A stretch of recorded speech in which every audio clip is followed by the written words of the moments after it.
Welcome to the politicalbetting.com Polling Matters show. My name is Kieran Pedley. Now, unlike Gary Lineker, I will not be presenting this show in my underwear. I haven't made any outlandish predictions that have come true quite yet, and I don't have the physique of a sports star. But give it time, who knows what will happen in future episodes.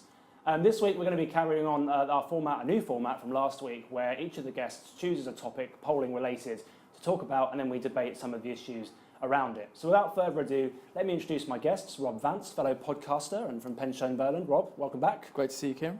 And Leo Barassi, who was on last week, of course, from Noise of the Crowd, but also fellow podcaster too. Leo, welcome. Hi, Kieran. So, guys, let's see how we get on with this week's show. Leo, you've been looking at some recent polling data from Ipsos Mori's Political Monitor, haven't you? That's right. So this is the monthly political monitor that Mori have recently put out, and there's really just two numbers that I want to talk about from it. The first is Theresa May's net satisfied score. So this is a number of people, or the proportion who are satisfied minus the proportion who are dissatisfied, and that's plus 35. Same for the government, proportion who are satisfied minus proportion who are dissatisfied, minus 3. So there's two ways I think we could look at this. Firstly, we could say, okay, so the government has got a net negative satisfaction there, a new government, they've got not quite a new mandate, but a sort of feeling of a fresh start, big change, lots of new ministers, and already they're coming in as having more people having negative views of them than positive views. Theresa May's very positive score, well, we might say she's an unknown. This is about people projecting what they think onto her, and it's not actually real, and it's going to meet reality. People are going to start falling out of love with her fairly soon. So you could say, well, this kind of suggests they're beatable. The opposition get competent, and things could change. Thing is, though, I don't really think that's right. I think if you look back at what these scores have been like in the past, then you see a bit of a different picture. So the last two prime ministers who've come in mid-term, taken over from a predecessor without an election, Brown, at his best, his net satisfaction score was only plus 20, and his government's net satisfaction score was minus 17 at its best. So a long way behind where May's come in on. Those are all Mori's numbers, by the way. Right. The other, and I think actually this is really the relevant parallel, is Major. And May's government really looks a lot more like Major's government in terms of its popularity than anyone else's. So January 1991, Major's government had a net favourability of minus 8. He personally had a favourability of plus 46. Pretty similar scores to May's. And he was taken on by a reasonably competent soft left government and was still able to win. Now, if I was Labour, I'd be looking at that and being quite worried. Rob, what do you make of some of these numbers? Because this is a polling question that Ipsos Mori have tracked over a long period of time, as Leo alluded to. Satisfaction with the job that different leaders are doing. I mean, before we even go into the nuts and bolts of it, what do you make of that question? Well, I think it's significant that the leader tends to outstrip the government in terms of its popularity. And I think there's all sorts of reasons that you could go into for why that might be. But it is a reminder that fundamentally we do have an increasingly personalised, government, right? It's the power of the executive in Theresa May is what people are really looking at. People are conscious that perhaps the government itself actually hasn't changed that much, but the leadership has, right? I don't know what Cameron's versus the government's numbers were previously, but I imagine that he's had a fairly healthy lead over the government for a fairly sustained period of time as well. Yeah, I think that's the case, and the government's satisfaction score has come up with May taking over. Interesting. So maybe there is some sense of a bit of a turn and change. But I would imagine if you ask voters if they were satisfied with Theresa May's job as Home Secretary, I suspect that her satisfaction numbers would be significantly lower. Well, there'll probably be a lot of don't knows as well, right? I mean, this is sort of the thing about her, that she gives a good image, but you ask people what she stands for, and I suspect people would generally struggle. I certainly think, I think Mike was writing on Political Betting earlier today about this, that there's a certain intangible element to how people judge politicians, brands, whatever it might be, that kind of emotional connection people talk about. And I think there's something about Theresa May which you can't quite put your finger on, that just exudes confidence, authority, and I think that seems to have naturally come through in some of her numbers. I mean, 54% satisfied with the job she's doing. I mean, you know, other than say Brexit means Brexit, you could argue what has she actually tangibly done other than handle maybe transition quite well? Coolly dispatching Boris Johnson, Michael Gove and Andrea Leadsom in the space of about a week is quite an impressive sort of hatchet job, right? Although, from most people's perspective, she did that by standing still and letting them knock themselves out more than anything. But I think there's a certain degree to which that kind of calm, detached maturity is possibly what people are looking for. Well, yeah, I mean, just I suppose the point is of kind of the competence thing, and here's someone who can take charge. I mean, I went over Brown's numbers pretty quickly, but a plus 20 satisfaction score when he first came in isn't bad. I mean, most modern political leaders would be pretty delighted with that score. But he'd sent back the floods at this point, right? I mean, maybe this was about the time that this was happening, but this is sort of the first set of numbers, first couple of months, I think it was, that he had. So you're right, maybe that was part of it. But I suppose the point is, it's not that hard for a Prime Minister to come in, make some good speeches, not have made any major decisions, and generally look competent. I think I agree that May is perhaps slightly better than average in terms of coming in and looking fairly competent, but I suppose you could also say this is something that unravels with the wrong decisions. I suppose the other point you've got to make is that these things can't be seen in isolation. Her perceived competence or satisfaction rating is probably related to perceptions of the opposition. And I think we see that in some Labour Party numbers, which we're going to bring up on the screen for those watching, which I'll talk about for those listening. And one of the observations we've seen from Ipsos Mori's political monitor, but from other data, is this kind of declining satisfaction with Jeremy Corbyn amongst Labour voters. Now, this is obviously a different group of people than Labour Party members, who most expect will re-elect Jeremy Corbyn in a month or so's time. I understand there is a YouGov poll out this weekend of the members, so we'll see what happens there. But we've seen a gradual declining sort of rating for Jeremy Corbyn, and also there's striking finding from Ipsos Mori's political monitor this week that shows that Labour voters are more satisfied with the job that Theresa May's doing than the job that Jeremy Corbyn's doing. And one of the things I just wonder is, leaving aside, you know, the nuance of that finding and how much you trust it, I just wonder whether Theresa May, by not being Jeremy Corbyn, or the Labour, and by the Tories by not being Labour, helps them as much as their own perceived competence. So what do we think about some of that? I mean, Rob, what do you think? Yeah, I mean, I think a lot of these things, it's almost like a protest, right? And I think it's interesting that Labour voters are willing to say that they're satisfied with Theresa May having not done anything bad, but are not willing to give the same kind of rating to the, as it were, a Conservative government. And I think that speaks volumes.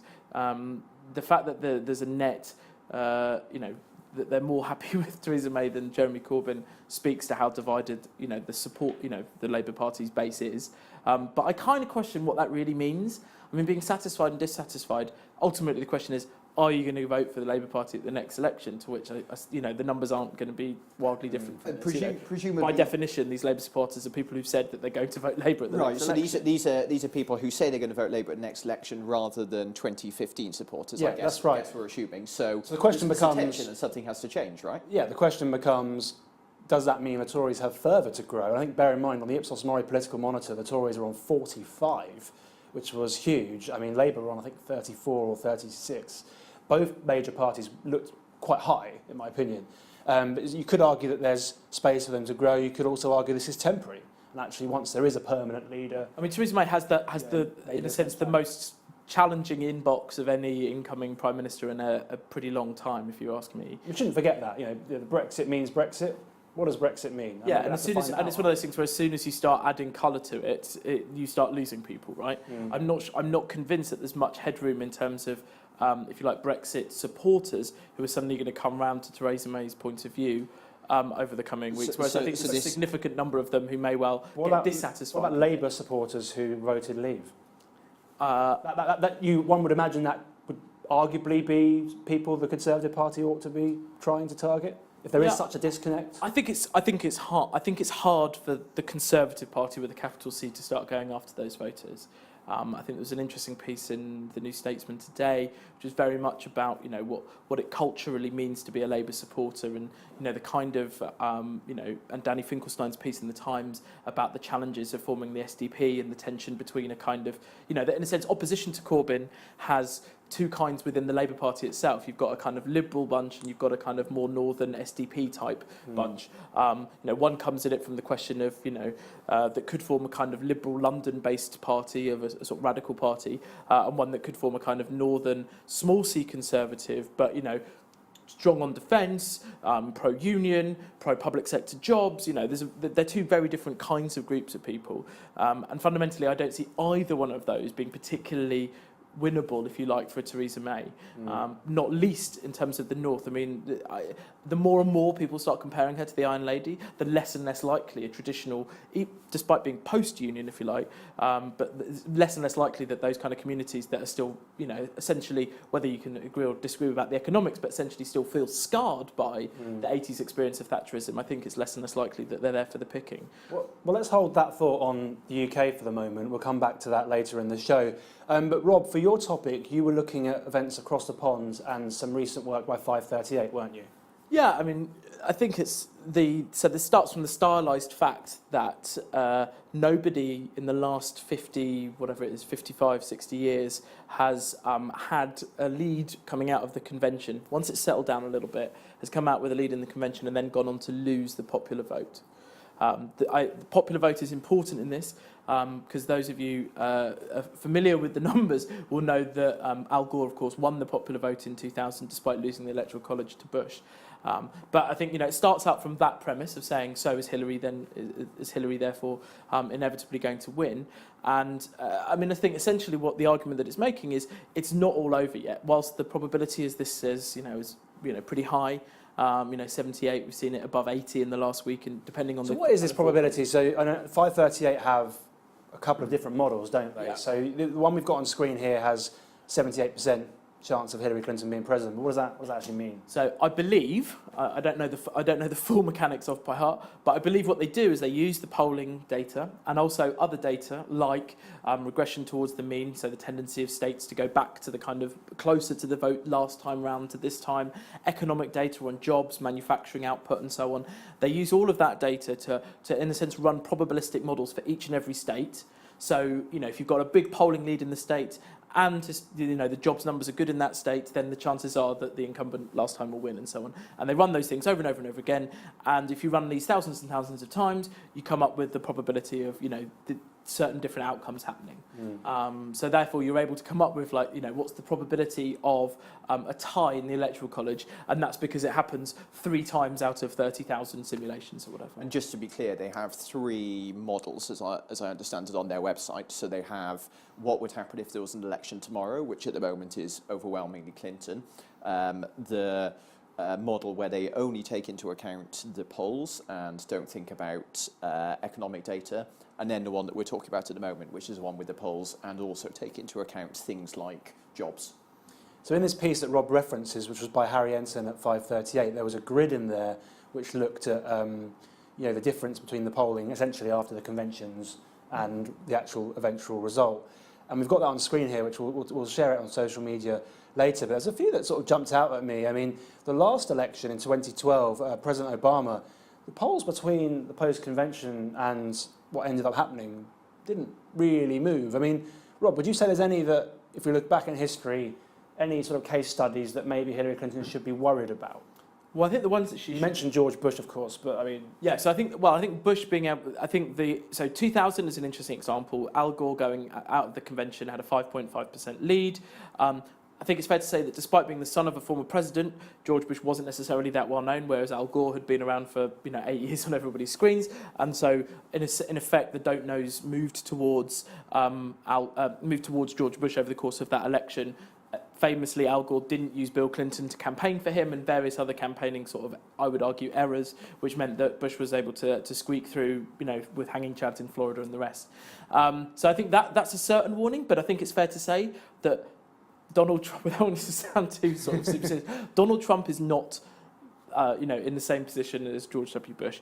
Donald Trump is far better known. You know, his opinion on issues is far better known than Bush. Bush was managed to run a campaign as a bit of a blank slate. People were able to project all sorts of things onto him. He was kind of reasonable. He was kind of unassuming. He was, you know, quite a compassionate conservative, wasn't he? Well, yeah, but you know, he had huge amounts of institutional support. He had pots of money. He had a brilliant organisation and an electoral strategist in Karl Rove, the likes of which the Republican Party certainly hadn't seen for 30 years. And you know, take all that together, and you know, he was running a phenomenal campaign. You know, and the other side weren't using their greatest electoral asset in history, basically.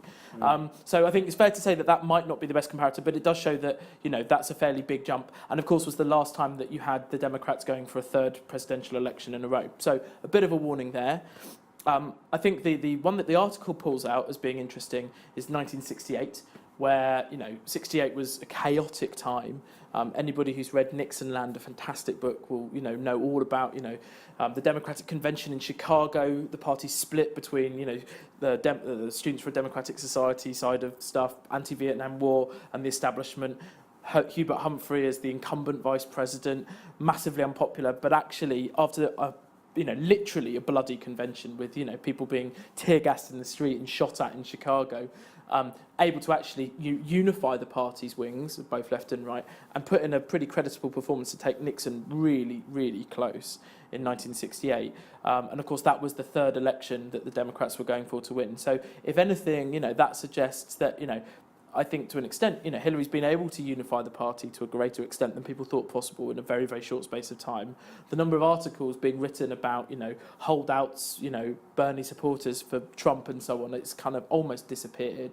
And so, you know, a lot of that kind of momentum is kind of unwound, and it's unwound in Hillary's favour. And if anything, it's now, the stories are much more about Republicans. I think there was a recent guy who's come out as like an independent Republicans against Trump, who's, you know, trying to get on the ballot. And there's a hell of a lot more discussion about disunity on the Republican side than the Democratic side, and that's only to the benefit of Hillary. Yeah, I suppose, Leah, there's a couple of months left, but I mean, nothing's inevitable in politics, but I mean, the balance of probabilities, as 538 say, seem overwhelmingly in favour of Hillary Clinton becoming president, don't they?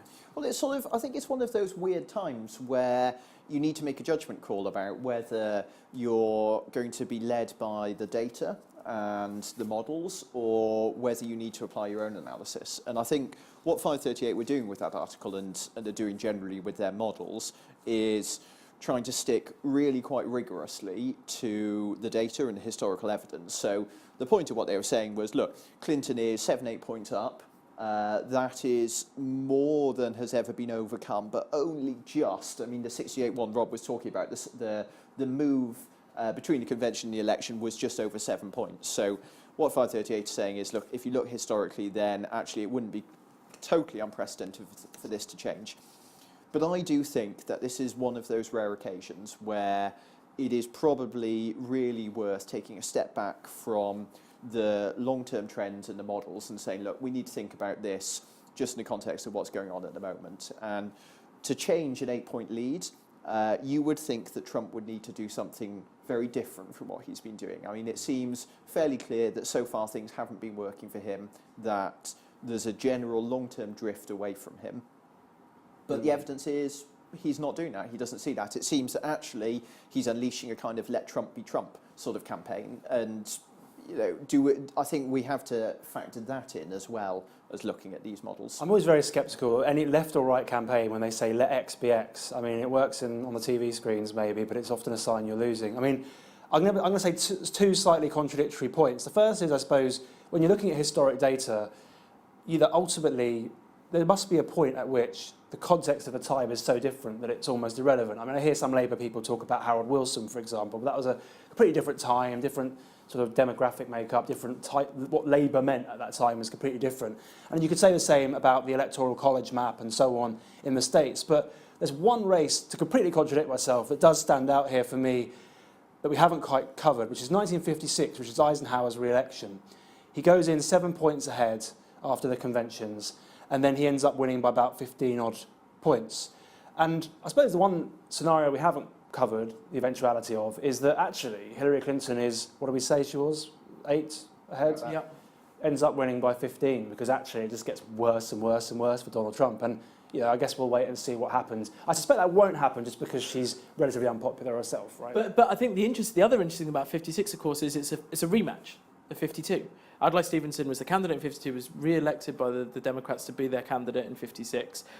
So the extent to which you got, and admittedly, everything, polling and electorals, were different in the 50s, let's face it. Yeah. But to get that much of a movement amongst two candidates who were well known, that essentially does control for lots of the factors that we're talking about in terms of known unknowns and unknown candidates emerging to the electorate and telling them something that they didn't know before.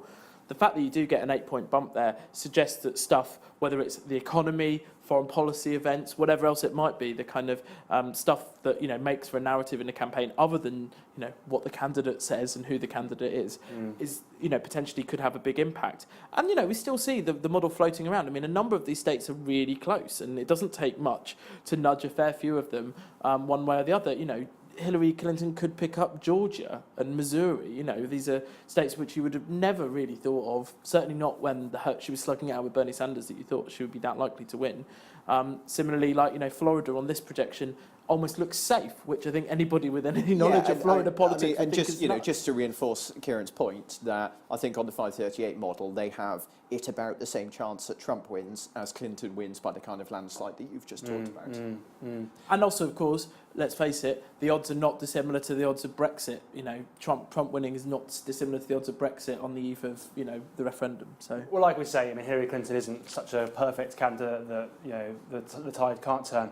Let's turn our attention back to the UK for my topic. Now, political betting have had their first, or at least their first poll for a while with YouGov. I know it's a question that Mike quite enjoys, and I share that view. I think it's one I introduced at Comres back in the day when I was there, which is looking at sort of favourability ratings of political parties and leaders. Not a new thing, quite common in the States, of course. You learned that at PSB, Kieran?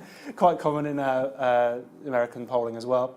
But we've got the slide here, which looks at the net favourability rating, which is essentially subtracting those unfavourable from those that are favourable. Barack Obama there, overwhelmingly the most popular politician / party on the list, plus 46. Theresa May, the most popular politician in Britain, or British politician, I should say, with a rating of plus 12. So reflecting, I think, what we were talking about earlier, is that her personal ratings are very strong. But there were two observations I had from this poll. The first is that the Conservative Party is Britain's most popular political party, which may not be necessarily shocking when you think about their position in the opinion polls, but I suppose the fact that the British public are more favourable to the Conservative Party than the Labour Party, kind of undercuts a lot of what the left have tried to be about in the past, which is that we're the good guys, we've just got to be credible. Whereas actually, it seems that not only the Tories credible, they're, I don't know if good guys is the right phrase, but people are more favourable towards them.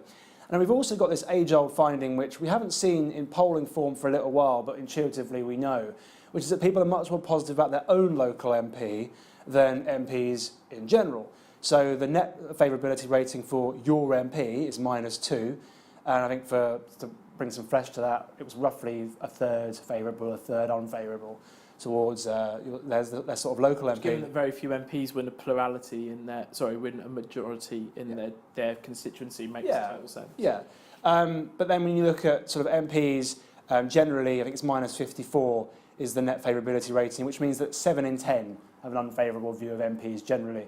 I just wanted to zero in on that point really. It just does sort of show there's this distrust in politics generally, but there's our local guy or gal is really good. Yeah, I think that's fair. I think it's kind of finding that we broadly know about, and it sort of makes me very sympathetic to a lot of MPs who go out on tours saying, "Why do you all hate us?" and sort of do everything that they can to get those two closer together by. And not just by punching lots of local voters till they're hated as well. I think it's a tough one. But I mean, the thing that really struck me about this was a sort of feeling you touched on the views of the main parties. I mean, they're all pretty unpopular, and it feels to me like this is showing how much space there is in the centre ground of British politics. So a good chunk of Tory voters are unhappy with their party. So people who voted Tory in 2015, 17% of them are unfavourable with the Tories. Labour voters, it's even worse. A quarter of them are unfavourable with Labour. I think we've got to assume that those are Tory voters who supported Remain and Labour voters who don't like Corbyn, by and large. It feels like there's a lot of people from the main parties who are looking for a more centre ground option. So who do they look for? Well, the Lib Dems are just as unpopular as anyone else. And Farron, he's doing pretty badly too. And what that's about when you dig into the numbers are the don't knows, that essentially there's this vacuum in the centre that no one really has a sense that there's this party that is doing these things that they can consider. Well, the example that you've used there, though, feels to be around the Remain side of the spectrum, doesn't it? It feels like Labour supporters who maybe didn't like Jeremy Corbyn anyway, but their big gripe with him at the moment is that his apparent lacklustre campaign for Remain, whereas on the Conservative side there are these Tory voters that think that the country's made the wrong decision. But then how that actually manifests itself politically, hard to see, isn't it, I suppose? Yeah, I think so. And I think it's not a new observation to say that it's really hard for the Lib Dems to win in the centre, that it's much easier for them to win when they have a very distinctive position, normally to the left of Labour. Clearly, Farron has tried that with EU membership being their defining issue. That doesn't seem really to have cut through at all now. So even though the centre sort of feels like that's where there's not only, as you'd expect, the median voter, but also where there's lots of voters who are dissatisfied with their party. But it's just, I mean, this just goes to show how hard it is for them to cut through in that space. I want to bring Rob in here. Rob, we were talking about this chart and some of the findings about it earlier today, weren't we? And one of the striking ones is that Vladimir Putin is more popular than Donald Trump. I mean, you were looking at some of the underlying numbers of that, weren't you? And well, so there are 4 entities in this list which have a higher favourability amongst C2DE voters than amongst ABC ones. So they're not. That doesn't mean that they're positive amongst this group, but just that C2DEs are rating them more highly than ABC ones. And the tendency, part of that story is C2DEs are more fed up with everybody in politics than everyone else, which ties into a sort of a narrative about left behind. It also ties into the Your MP versus MPs generally, and Theresa May versus the government, which is individuals versus the system, right? You can run against the system, you can be fed up with everything, but elections aren't about that. They're about actually what you're going to they're also about what you're positively going to vote for. And so the sort of disconnect there is interesting, as is the fact that the 4 entities that get a higher rating amongst them are Boris Johnson, Vladimir Putin, Donald Trump, and UKIP.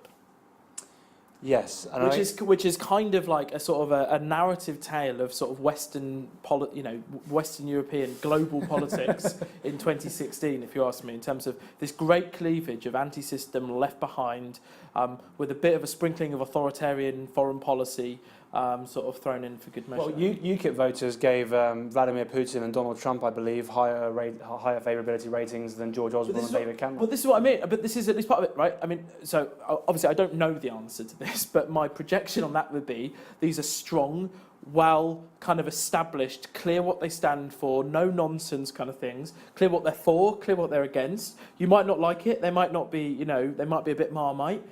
They also are almost certainly what the kind of wine-sipping cosmopolitans in London don't like, and therefore, this is we might not like them, but we're for those guys and not against those guys, right? And it just sort of makes me think, well, what does happen to them? So, as Kieran said, so a third, 31% of UKIP voters have a positive opinion of Trump. I mean, so it's still net negative, but where do those voters go? I mean, we haven't talked about it today, but we perhaps are beginning to see the demise of UKIP post-referendum, leadership split, bit of a crisis, Welsh AM defecting. What happens to them, and what happens to those voters, the 3 in 10 UKIP voters who are looking for a Trump figure?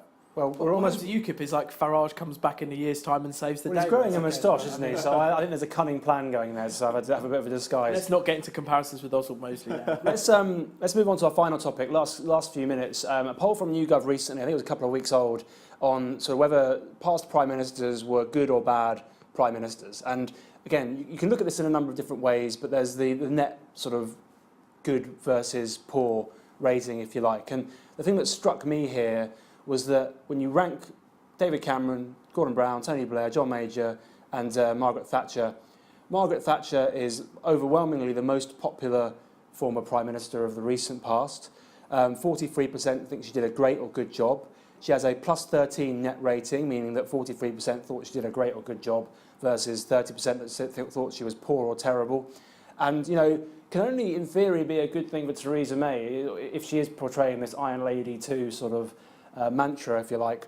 And then if you look at some of the other Prime Ministers, David Cameron, for all his faults, and we just saw on that previous slide that, you know, his favourability ratings are pretty dire at the moment, he's on sort of -2. So actually, he's seen as, if you like, the best Prime Minister since Margaret Thatcher.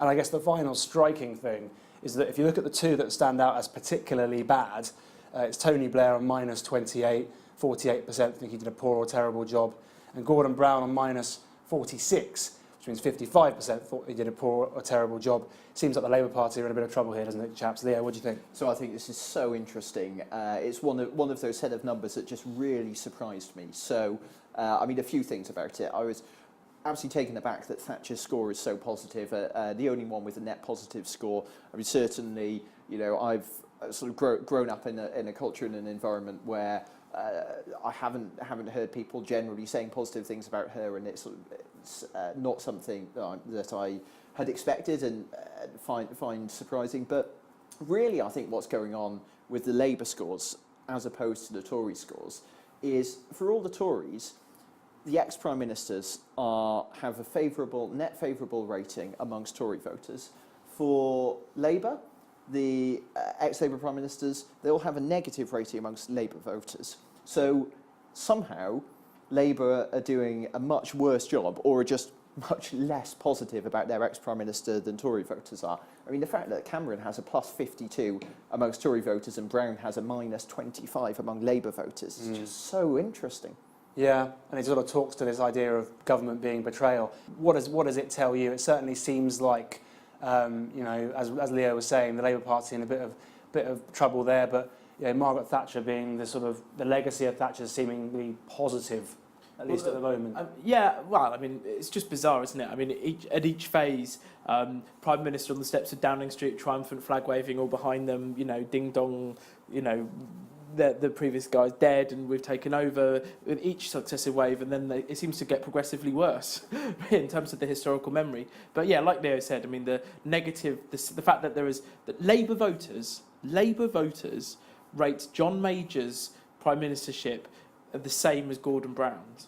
I mean, it's extraordinary. I mean, Gordon Brown, who was a Labour Chancellor for 10 years, and that basically spent those 10 years bit by bit undoing each and every political economic aspect of John Major's legacy. I mean, it's extraordinary. And to be honest, another great surprise that Gordon Brown is less popular than Tony Blair. I mean, I wouldn't have got that at all. Well, amongst everyone, but also amongst Labour voters. I mean, I wouldn't say I'm surprised by amongst everybody. I mean, he ultimately did. I think Brown's won 3 elections. Well, bizarrely, I think in the sort of, if you like, the Corbyn-induced fissure, I feel like Gordon Brown has been the biggest loser, because both sides in that kind of hate, you know, resent him, right? You've got the kind of Blair loyalists for whom, you know, Blair did no wrong, and then Brown started messing it all up, and you've got the Corbynistas who think that Brown is just as bad as Blair. Yeah. You know, the same people who think that Tom Watson's a Blairite. Right? And one day we'll have to look at this in the context of Scotland again, because that's obviously a whole different sort of can of worms, if you like. But that's all we've got time for this week. Leo and Rob, thank you very much for your contributions today. That is all we've got time for this week's Political Betting Polling Matters show. Stay tuned. In the coming weeks, we'll be looking at events across the pond and looking ahead to the party conference season.